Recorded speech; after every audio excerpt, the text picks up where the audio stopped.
வணக்கம் நேர்களே, நான் உங்கள் ஆஸ்ட்ரோ பூர்ணா. இன்றைக்கி நாம் பார்க்கக்கூடிய சிறப்பு பதிவு குரு பயிற்சி 2026. இந்த 2026 குரு பயிற்சி வருகின்ற ஜூன் மாதம் 2ஆம் தேதி குரு பகவான் மிதுன ராசியிலிருந்து கடக ராசிக்கு உச்சம் பெற போகிறார். காலபுருஷனுக்கு 4ஆம் இடமான அந்த நீர் ராசியில் உச்சம் பெற போகிறார். இந்த பயிற்சியினால் ஒவ்வொரு ராசி என்பர்களுக்கும் உண்டான பலன்களை பற்றி பார்த்துட்டு வந்துட்டுருக்குறோம். அதனுடைய வரிசையில் இன்றைக்கி நாம் பார்க்கக்கூடிய ராசி என்பர்கள் மீன ராசி என்பர்கள். மீன ராசி என்பர்களுக்கு உங்களுடைய 5ஆம் இடத்துல குரு பகவான் பயிற்சி ஆகிறார். இந்த 5ஆம் இடத்துல பயிற்சி ஆகக்கூடிய இந்த குரு பகவானினுடைய தன்மை அப்படின்னு பார்த்தீங்கன்னா கிட்டத்தட்ட 1 வருடங்களுக்கு 2027 ஜூன் மாதம் 25ஆம் தேதி வரை அந்த குரு பகவான் உச்ச நிலையில் இருக்கிறாரு. இதற்கு இடையில் பார்த்தீங்கன்னா குரு பகவான் அதிசாரம் அடைவார், வக்ரம் அடைவார், இயல்பு நிலையும் அடைவார். இந்த மாதிரியான சில மாற்றங்களும் இருக்குது. இதை பொறுத்து தான் இதனுடைய பலன்கள் மாறுபடும். இந்த மீன ராசி என்பவர்களுக்கு பொதுவான பலன்களில் என்னென்ன மாதிரியான சில விஷயங்களில் உங்களுக்கு மாற்றம் வரப்போகுது அப்படின்றத நம்ம இந்த பதிவில் தெளிவாக பார்க்க போகிறோம். இந்த சேனலை முதன்முறையாக பார்க்குறீங்க அப்படின்னா சப்ஸ்கிரைப் பண்ணிக்கோங்க, பெல் பட்டனில் ஆல் ஆப்ஷன் சூஸ் பண்ணிக்கோங்க. மீன ராசி என்பவர்கள் காலபுருஷனுக்கு 12ஆம் இடமான விரயஸ்தானம், அயன சைனஸ்தானம்னு சொல்லலாம். மீன ராசி என்பவர்கள் ரொம்ப பெரிய அளவுக்கு மெனக்கெடாமல் சில விஷயங்களை அவர்களுக்கு சாதகமாக அமைத்து கொள்ளக்கூடிய ஒரு திறமை அப்படின்றது இந்த மீன ராசி என்பவர்களுக்கு இருக்குது. நோகாமல் சில விஷயங்களை செய்யணும் அப்படின்னு நினைப்பாங்க. அதே இடத்துல அதை செய்யறதுக்கும் தயங்க மாட்டாங்க. செலவானாலும் பரவாயில்ல, நம்ம நல்ல நிலைமையில் இருக்கணும் அப்படின்ற மாதிரியான சில அந்தஸ்தை நோக்கி பயணிப்பவர்கள் இந்த மீன ராசி என்பவர்கள். இந்த மீன ராசி என்பவர்களுக்கு 5ஆம் இடத்துல குரு பகவான் பயிற்சி ஆகிறார். பூர்வ புண்ணிய ஸ்தானம், முன்னோர்களினுடைய ஸ்தானம், குலதெய்வத்தினுடைய ஸ்தானம். இந்த இடத்துல அந்த குரு பகவான் உச்சம் பெற்று வரும்போது முழுமையான தெய்வ ஆசிர்வாதத்தை இந்த மீனராசி என்பவர்கள் பெற போகிறாங்க. அதே மாதிரி உங்களுடைய 9ஆம் இடத்தையும் அந்த குரு பகவான் பார்க்கறதுனால எந்த விதமான ஒரு அலுப்பும் சஞ்சலமும் இல்லாமல் சில விஷயங்களை நீங்கள் சாதிக்கக்கூடிய ஒரு வருடம். ஜென்ம சனி ஒரு பக்கம் இருக்கு மேடம், அதனால் ஏதாவது பாதிப்பு வருமானா இந்தந்த மாதிரியான தொழில் ரீதியான சில முயற்சிகள் செய்யலான் இருக்கிறேன், அது எல்லாமே எப்படி இருக்கும்? 100% சாதகமாக இருக்கும். அதில் எந்த விதமான ஒரு மாற்றமும் கிடையாது. நீங்கள் தொழில் ரீதியாக எந்த வளர்ச்சினாலும் பண்ணலாம், எந்த இடத்துல சில முயற்சிகள் பண்ணாலும் அந்த இடம் மிகவும் ஒரு பிரகாசமாக இருக்கக்கூடிய ஒரு நேரம். ஏன்னா 11ஆம் இடத்தையும் குரு பகவான் பார்வையிடுகிறார், உங்களுடைய ராசியையும் பார்வையிடுகிறார். அவர் இருக்கக்கூடிய ஸ்தானம் 5, அவர் பார்க்கக்கூடிய ஸ்தானம் 9, 11 உங்களுடைய ராசி. முக்கியமான ஒரு 3 இடங்களையும் பார்க்கறதுனால ஏகமான ஒரு வளர்ச்சி அப்படின்றது கண்டிப்பாக இருக்கும் இந்த மீன ராசி என்பவர்களுக்கு. உங்களுடைய குழந்தைகளினுடைய வாழ்க்கையில் முக்கியமான ஒரு திருப்பங்களை பெறுவதற்குண்டான ஒரு நேரம். மீனராசி என்பவர்கள் அவங்களுடைய குழந்தைகளை நல்லா படிக்க வைக்கணும்னு நினச்சிங்கன்னா 100% படிக்க வைக்க போகிறீங்க.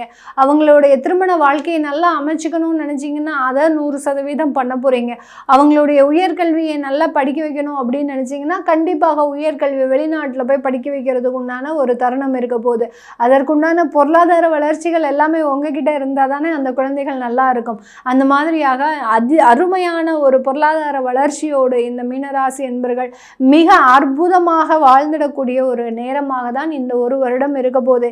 7.5 சனியினுடைய தாக்கம்லாம் பார்த்திங்கன்னா இந்த குரு பகவானுக்கு உண்டான அடுத்தபட்சம் தான், 2வது கட்டம் தான் 7.5 சனியினுடைய தாக்கம்லாம் இந்த மீன ராசி என்பவர்களுக்கு. ஏன்னா குரு பகவான் இந்த ராசி என்பவர்களினுடைய ராசி அதிபதி. அதாவது தன்னுடைய சொந்த வீட்டுக்கு செய்யாமல் வேறு எந்த வீட்டுக்கு செய்ய போகிறார் இந்த குரு பகவான். அந்த மாதிரியாக தான் அந்த சொந்த வீடான அந்த மீன ராசி என்பவர்களுக்கு அல்லல்ல குறையாத சில பொருளாதார வளர்ச்சிகளை கொடுக்கறதுக்கு உண்டான ஒரு நேரமாக இருக்க போது. ஆடம்பர வளர்ச்சிகள் அப்படின்றது கண்டிப்பாக இருக்கும். நிறைய சுற்றுலா பயணம். இதுவரைக்கும் மீனராசி என்பவர்கள் பார்த்திங்கன்னா ஆன்மீக சுற்றுலா தான் போயிட்டுருப்பாங்க. எங்கே போனாலும் கோயிலுக்கு போகிறது, குளத்திற்கு போகிறது, இந்த மாதிரியாக தான் இருக்கும். இப்போ பார்த்திங்கன்னா ரொம்ப ஒரு ஆடம்பரமான ஒரு சுற்றுலா பயணம், ஒரு கோவா போகிறது, சிங்கப்பூர் போகிறது, மலேசியா போகிறது, பார்க்காத இடங்கள் எல்லாத்தையும் பார்த்து தீர்த்தணும் அப்படின்ற ஒரு ஆசை இருக்கக்கூடிய ஒரு நேரமாக தான் இந்த மீன ராசி என்பவர்களுக்கு இருக்க போகுது. வேலை இழப்புகளில் எப்படி இருக்கும்? வேலை பாதிப்புகள் ஏதாவது வருமா? 1% கூட வராது. யாருக்குமே வேலை பாதிப்புன்றது வராது. இருக்கக்கூடிய வேலையில் நல்ல முன்னேற்றமும் நிறைய ஒரு வருமான வளர்ச்சியும் இருக்குமே தவிர எந்த விதமான குறைந்தபட்ச ஒரு அமைப்புகளும் இந்த மீன ராசி என்பவர்களுக்கு கிடையாது. கிடையாது.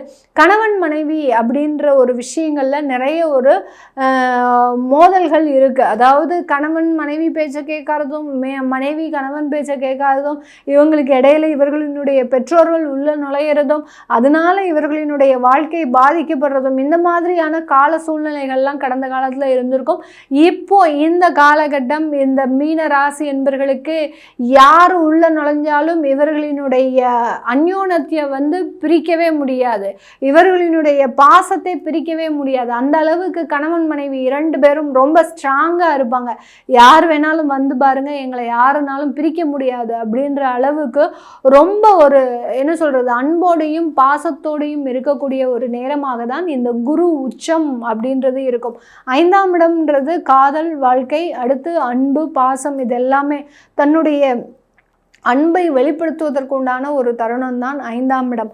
அதனால இந்த 5ஆம் இடம் வலுப்பெற்று உச்சமாக இருக்கிறதுனால இந்த பாச பிணைப்புகள் அப்படின்றது பிரிக்க முடியாத ஒரு காட்சிகளாக மாறக்கூடிய ஒரு நேரம். காதல் வாழ்க்கையெல்லாம் புதிதாக உருவாகுவதற்குண்டான ஒரு நேரம். அதாவது சின்ன சின்ன ப்ரப்போசல்ஸ் கூட உங்களுக்கு திருமணமாக மாறுவதற்குண்டான ஒரு நேரமாக தான் இந்த மீன ராசி என்பர்களுக்கு இருக்க போகுது. இந்த மீன ராசியில் இருக்கக்கூடிய நட்சத்திர அன்பர்கள் பூரட்டாதி நட்சத்திர அன்பர்கள் தொழில ஏகபோக வளர்ச்சி அப்படின்றது இருக்கும். அதாவது தொட்டதெல்லாம் தொடங்கக்கூடிய ஒரு நேரம். அதாவது தொட்ட இடத்துல எல்லாம் என்னென்ன தொழில் செய்ய முடியுமோ எல்லா தொழிலையும் செய்து சாதிக்கக்கூடிய ஒரு நேரமாக தான் இந்த பூரட்டாதி நட்சத்திர அன்பர்களுக்கு இருக்க போது. உத்திரட்டாதி நட்சத்திர அன்பர்கள் இவர்கள் செய்த முன்னோர்களினுடைய ஆசிர்வாதத்தினால, அதாவது முன்னோர்களினுடைய சாபம் இருக்கும்னு கேள்விப்பட்டிருப்போம், ஆனால் முன்னோர்களினுடைய ஆசிர்வாதம் அப்படின்றது இந்த உத்திரட்டாதி நட்சத்திர அன்பர்களுக்கு இருக்க போது. அதனால நிறைய வளர்ச்சிகளை இவர்களினுடைய வேலை இடத்திலையும் பூர்வீக சொத்துக்கள்லையும் அனுபவிக்கக்கூடிய ஒரு நேரமாக இருக்கும். உத்திரட்டாதி நட்சத்திர அன்பர்களுக்கு பூர்வீக சொத்து வருது அப்படின்னா யாராவது நம்ப முடியுமா? அது இந்த வருடத்தில் நடக்கிறதுக்கு உண்டான ஒரு நேரமாக தான் இருக்கும். ரேவதி நட்சத்திர அன்பர்களுக்கு 7.5 சனியினுடைய தாக்கம் முழுமையாக பெறக்கூடியவர்கள் இந்த ரேவதி நட்சத்திர அன்பர்கள் தான். இவர்களினுடைய வாழ்க்கையில் ஒரு சிறிய ஒரு ஓப்பன் டோர்ஸ் அப்படின்றது திறக்க போகுது. அதாவது ஆப்பர்ச்சுனிட்டிஸ், இது நாள் வரைக்கும் வேலைக்கு போகாதவங்களாம் வேலைக்கு போவாங்க, வருமானம் சம்பாதிக்காதவர்களாம் வருமானம் சம்பாதிக்கக்கூடிய ஒரு நேரம், தொழில் செய்யாதவர்கள் கூட தொழில் செய்யக்கூடிய ஒரு அமைப்புகள்லாம் இந்த ரேவதி நட்சத்திர அன்பர்களுக்கு இருக்க போகுது. இது எல்லாமே நம்ம கோச்சார நிலவரப்படி பலன்களை கணிச்சு சொல்லியிருக்கிறோம். உங்களுடைய சுய ஜாதக திசாபுத்தி பலன்களை பார்க்கணும் விருப்பப்படுறவங்க கீழே இருக்கிற நம்பருக்கு வாட்ஸ்அப்பில் அப்பாயின்மெண்ட் வாங்கிக்கிட்டு நீங்கள் கன்சல்ட் பண்ணிக்கலாம். உங்களுடைய குழந்தைகளுக்கு ஜாதகம் எழுதணும், நியூமராலஜி படி போய் வைக்கணும்னு நினைக்கிறவங்களும் கீழே இருக்கிற நம்பருக்கு வாட்ஸ்அப்பில் மெசேஜ் அனுப்புங்க. அதற்குண்டான விவரம் தெரிய வரும். உங்களிடமிருந்து விடைபெறுவது உங்கள் ஆஸ்ட்ரோ பூர்ணா. நன்றி, வணக்கம்.